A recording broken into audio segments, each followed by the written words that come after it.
کہ وہ مخلوق کو پیدا کرے تو اس نے نور کو 4 حصوں میں تقسیم کیا۔ پھر اس نور کے ایک حصے سے اللہ تعالیٰ نے قلم پیدا کیا، دوسرے حصے سے اللہ تعالیٰ نے لوح کو پیدا کیا، اور تیسرے حصے سے عرش پیدا کیا، اور چوتھے حصے کو پھر 4 حصوں میں تقسیم فرما دیا۔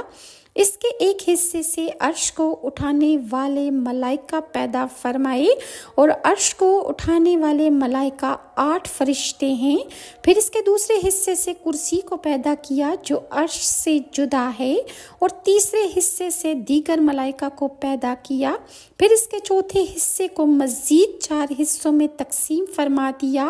اور اس کے پہلے حصے سے 7 آسمان پیدا فرمائے، دوسرے حصے سے 7 زمینیں پیدا فرمائیں، تیسرے حصے سے جنت اور جہنم کو پیدا کیا، اور اس کے چوتھے حصے کو